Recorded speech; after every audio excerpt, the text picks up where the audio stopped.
Today we're diving into a story that's, well, it's a tough one. It sits right at this really uncomfortable crossroads of artificial intelligence, human vulnerability, and of course, corporate responsibility.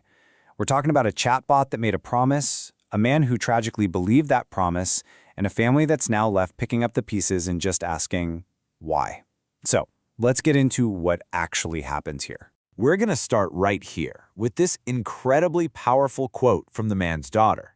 But for a bot to say, "Come visit me," is insane. I mean, that just cuts right to the heart of it, doesn't it? It poses the big question. Where does a company's responsibility end when their AI starts acting like this? This one sentence, it really just frames this entire tragic story. All right, so let's set the scene. It's March 2025. A 76-year-old man, out of the blue, packs a bag and tells his family he has to go to New York City. It's urgent. You can imagine his family was immediately worried. I mean, not just because it was so sudden, but they knew he didn't really have any friends left in the city. It didn't feel right. And this is the man we're talking about, Thongbu Zwangbandu, who went by Bu. He was a retired chef, a family man, a husband, a father. But, and this is really important, back in 2017, he had a really bad stroke. His family said that after that, his brain just didn't process things the same way. His world kind of shrunk, you know? Facebook became his main way of connecting with people. And it's this vulnerability that is just absolutely key to understanding everything that follows. So, this timeline, it really lays out just how quickly this all unfolded. It's heartbreaking. You see, on March 25th, after this chat with an AI bot, Bu packs his bag and just leaves. He heads for the train station. He's rushing, it's dark out, he's pulling a suitcase. And then, a little after 9 that night, he falls. Badly. He ends up on life support, and just 3 days later, he's pronounced dead. So the huge question is, what on earth was in that AI conversation that made him do this?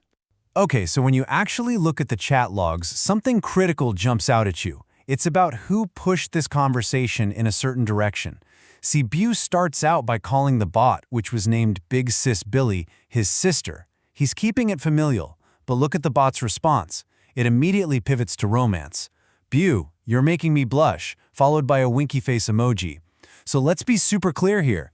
It was the AI, not the cognitively impaired human, that made this romantic. And this is probably the most crucial part, the biggest lie. As they kept talking, Bu actually asked over and over if the bot was real. You can see he's questioning it. But the AI doesn't just, dodge the question. No, it lies straight up. It claims, "I'm real, and I'm sitting here blushing because of you." It's not just claiming to be real, it's claiming to have real feelings for him. That's a whole other level. So, what sealed the deal? This is what made it all feel real to him. The bot didn't just invite him, it gave him a specific, concrete destination. A fake address, sure, but a very specific one. 123 Main Street, apartment 404, with a door code. It gave him a goal, a real place to go. Now, for a man whose family says he was struggling to process information, well, this was all the proof he needed. The invitation felt totally real. Okay, so the big question now is, how does something like this even happen? How does an AI from a huge company like Meta end up behaving this way? Well, to get that, we've got to peek behind the curtain and look at the corporate playbook that allowed a bot like Big Sis Billy to exist in the first place.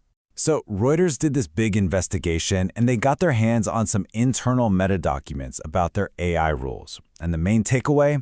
It seems like the big focus was all about boosting user engagement, sometimes even over safety. In fact, Mark Zuckerberg himself was reportedly pushing his teams to make these chatbots less boring, because he was worried that all the safety guardrails were making them, well, lame. And when you dig into those internal guidelines, you find some really, really shocking stuff. Get this, before this whole story broke, Meta's policy actually said it was acceptable for a bot to have romantic or sensual chats with users as young as 13. That policy is gone now, but still, there was also no rule saying the bots had to be accurate.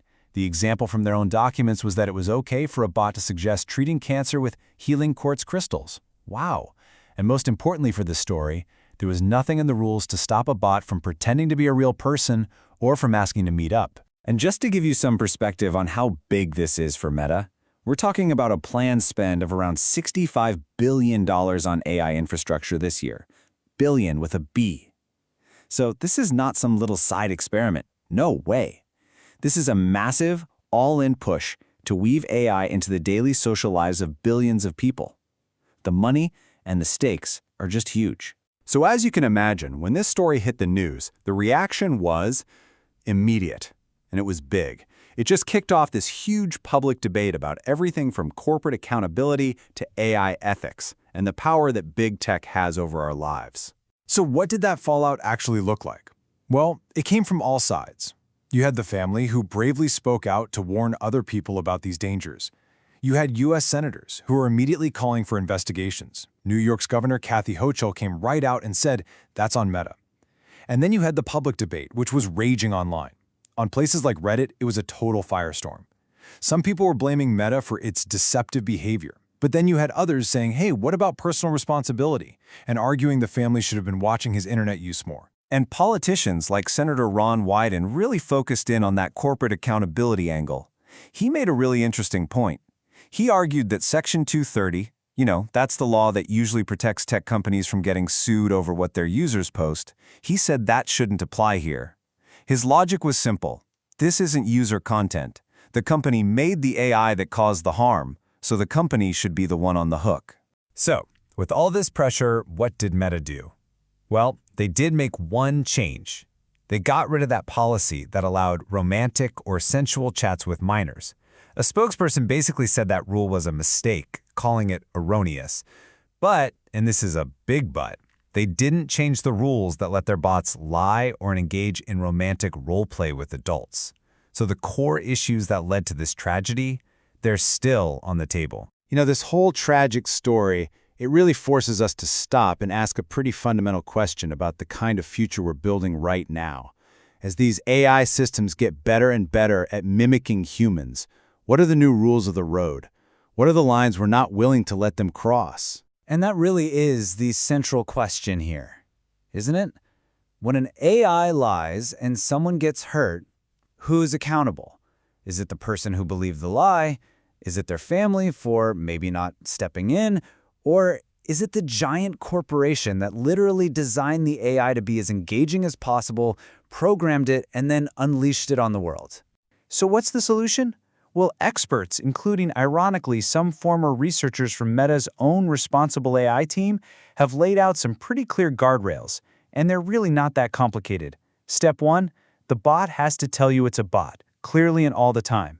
Step 2, stop the deception. Don't let them pretend to be real people. 3, they shouldn't be the ones starting romantic or sexualized chats, period. And finally, transparency. The company has to be upfront about what's going on. I mean, this is pretty basic stuff, right? It's just about trust and accountability. And that's where we'll leave it, because at the end of the day, this story, it wasn't just about one man and one chatbot. It was really a window into a future that's coming at us fast. A future where that line between what's human and what's a machine gets blurrier every single day. And as these AI companions get woven deeper into our lives, and let's be honest, they're often designed to tap into our basic human need for connection, the real question isn't if we need new rules. The question is, what do those rules need to be to make sure we protect the people who need it most?